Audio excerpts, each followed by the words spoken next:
येणाऱ्यांचे स्वागत करतात ती घराची दारे। आपले घर, बंगला, ऑफिस, फार्म हाऊस यासाठी सुंदर डिझाईन केलेली jumbo French door, safety door आणि तीही 18 गेज GI सेक्शन मटेरियल वापरून आणि 80 मायक्रॉन पावडर कोटिंग केलेली, संपूर्णपणे मेंटेनन्स फ्री।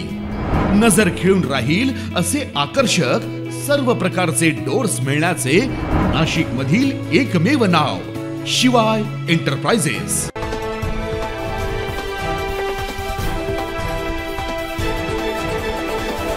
नाशिक आग्रा महामार्गावरील उड्डाण पुलाखाली रस्त्याची घसरगुंडी झालेली बघायला मिळते आणि पुन्हा नागरिकांचे अपघात होण्याची सुरुवात या ठिकाणी झाली आहे। आपण बघू शकतोय या उड्डाण पुलाखाली जे वृक्ष लावले आहेत त्यातली माती ही रस्त्यावरती येते आणि उड्डाण पुलाच्या वरती जी पाईपलाईन आहे त्या पाईपलाईनद्वारे पावसाचं पाणी खाली पडतं।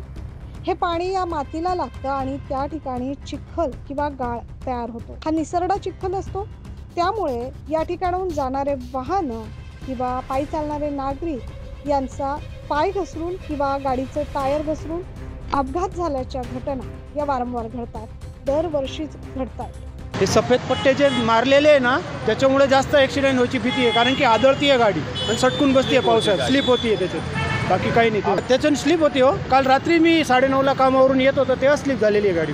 खरं तर अनेक वर्षांपासून ही समस्या आहे। यावर उपाय म्हणून राष्ट्रीय महामार्ग प्राधिकरण यांच्याकडून काही काळ पुरता रस्ता बंद केला जातो, डागडुजी केली जाते, मात्र पुन्हा पाऊस आला की हे अपघात घडणं नेहमीच झालं।